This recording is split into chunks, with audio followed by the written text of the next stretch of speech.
Hello mga kabibig, welcome back sa ating bagong YouTube channel. Ito ang pinakamaingay ng YouTuber sa balat ng YouTube. Ako si Kabibig, maglabag-labag na tao with evidence. Ako surrender na pala itong si Remulia kay VP Sara. Parang wala talaga magawa si Remulia. Hindi niya kayang mapatalsik si VP Sara. At inamin ito ni Boyeng Remulia na hindi nila mapapatalsik sa pwesto si VP Sara. Nako! Yan na. 2028 is coming to town. Nangangamoy na ang 2028 para kay VP Sara. Ombudsman Remulia, aminadong hindi nila mapapatalsik sa pwesto si VP Sara. Ito kasi bibig, oh. Aminado si Remulia na hindi kaya niyang mapatalsik sa pwesto si VP Sara. Nanindigan si Ombudsman Crispin Remulia na maaari pa ring ma-prosecute si VP Sara Duterte dahil sa sinasabing maling paggamit ng milyong-milyong pesong confidential fund ng Office of the Vice President at ng Department of Education. Sabi ng iba, unahin niyo muna ang flood control kasi kay Sara na milyones lang. At sabi ng COA, unmodified ang resulta sa pag-check sa confidential funds ni VP Sara. Itong flood control project, kumusta na? Diba? Bagamat naniniwala si Ombudsman Remulia na maaari pa rin nilang mapanagot si VP Sara sa mga kasong kinaharap nito, hindi nila ito mapapatalsik sa pwesto. Oh, there you go ha. Coming from the mouth of Remulia na hindi nila kayang mapatalsik sa pwesto si VP Sara. Agay, kasakit anak. Ay, ang sakit-sakit naman yan.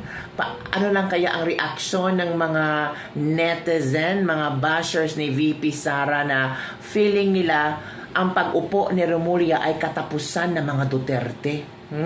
Katapusan talaga. Katapusan ng power. Wala daw power ang mga Duterte, mga kabibig. Sabi nitong si Ortega, nagsalita si Ortega, kabibig. Sabi ni Ortega na the people have spoken. The Duterte era is over. Team Filipinas is moving forward. So, inamin ni Ortega na until now affected pa rin siya sa mga Duterte.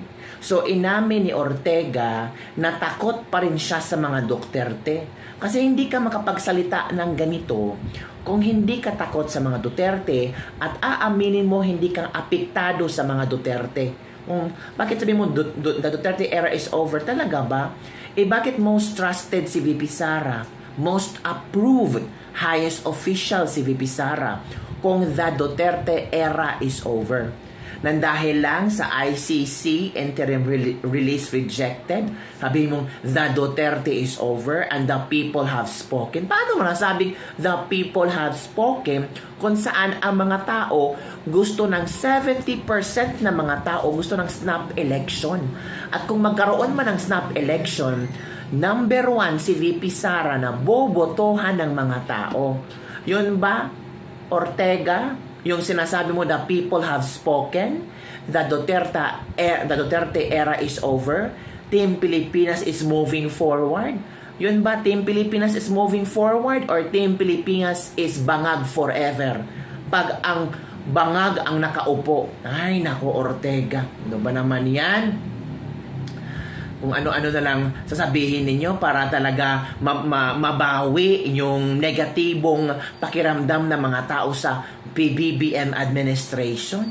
The people have spoken. Tingnan nyo ang latest Publicos Asia survey.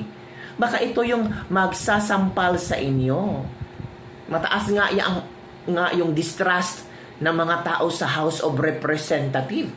So the people have spoken na walang tiwala ang mga tao sa House of Representatives. Di ba isang malaking sampal yun?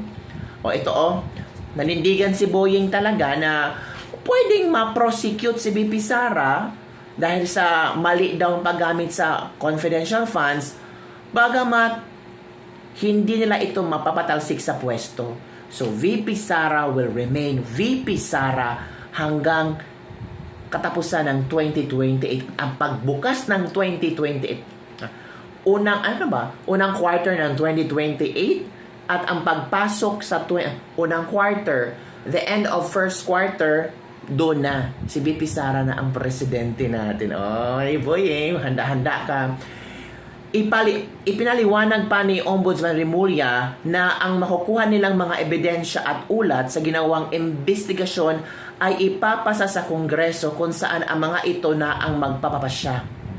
Inamin naman ng Ombudsman na hindi pa niya nababasa ang kasong inihain laban kay VP Sara kahit noong nakaupo pa siya bilang Justice Secretary dahil idiniretso ito sa Prosecutor General sa Ombudsman.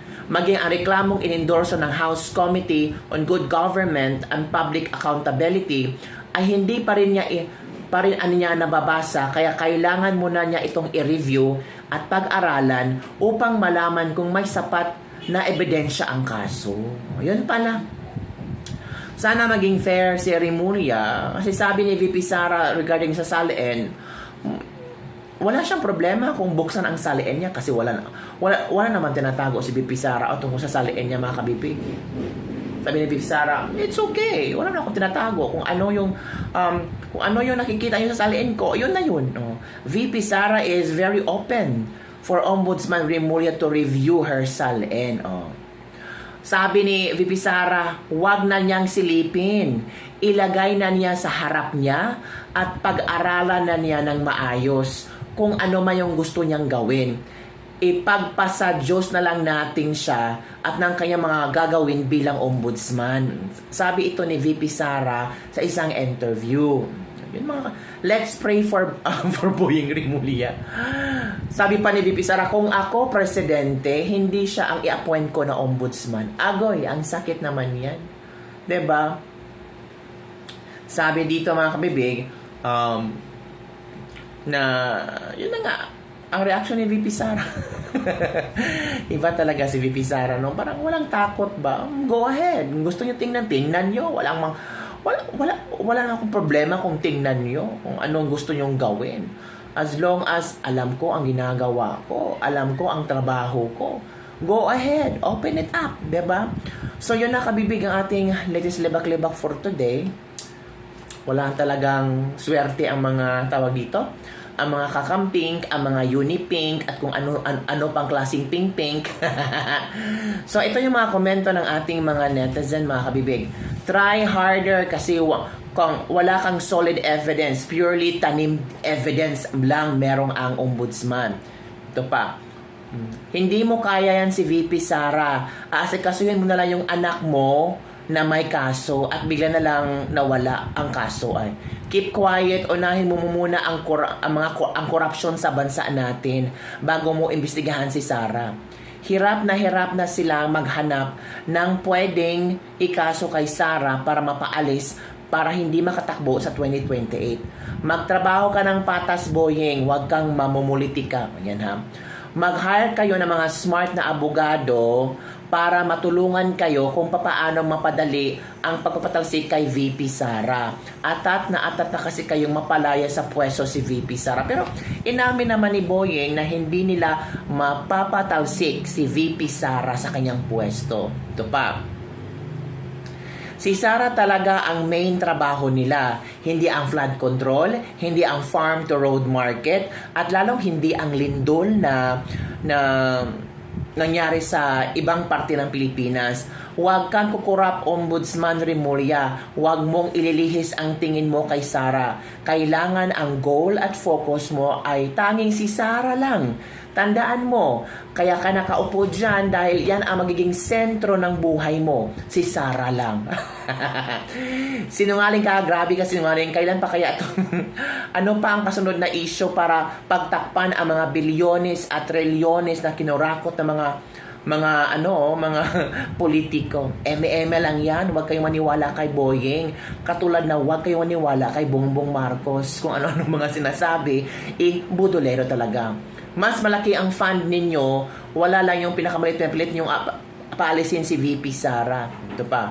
Yan ang pagkakamali nyo dahil pag si VP Sara na ang presidente sa 2028, Hahabulin talaga kayo, lalo ka na si Tory, dahil sa pag-kidnap nyo kay PRRD. Kumusta na pala si Tory? Wala na akong palita kay Tory. Kumusta na pala? Akala natin na ilalagay si Tory sa bagong posisyon na karapat-dapat sa kanya, na mas makatulong sa gobyerno ni BBM. Pero biglang nawala ang pangalan ni Tory. Biglang na lang nag-evaporate. Biglang hindi na natin mahagilap si Tory.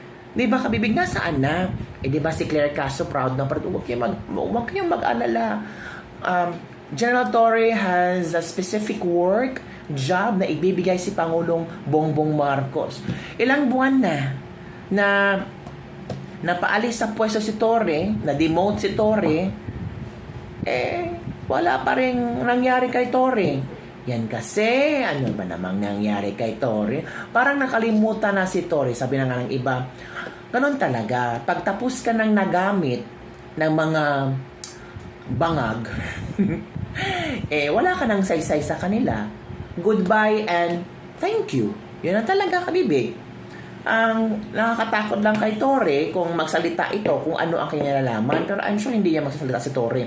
Magsasalita lang yan si Torre pagkatapos ng admin ni BBM. Pag matapos na ang pagiging presidente ni BBM, diyan na talaga mabubulgar na lahat na anong pinagagawa ni Torre, sino nang utos kay Torre. So, time is the ultimate truth teller, mga kabibig. Hay nako. So, yun lang, kabibig, ang ating latest lebak-lebak for today. Ano ang iyong komento hinggil dito? Maniniwala ba kayo na mahihirapan silang mapatalsik si VP Sara? Ako maniniwala ako. Kasi si VP Sara impeachable na opisyal. So ang tanong, ano pang grounds of impeachment ang kailang isasampa kay VP Sara? Maghahanap pa sila.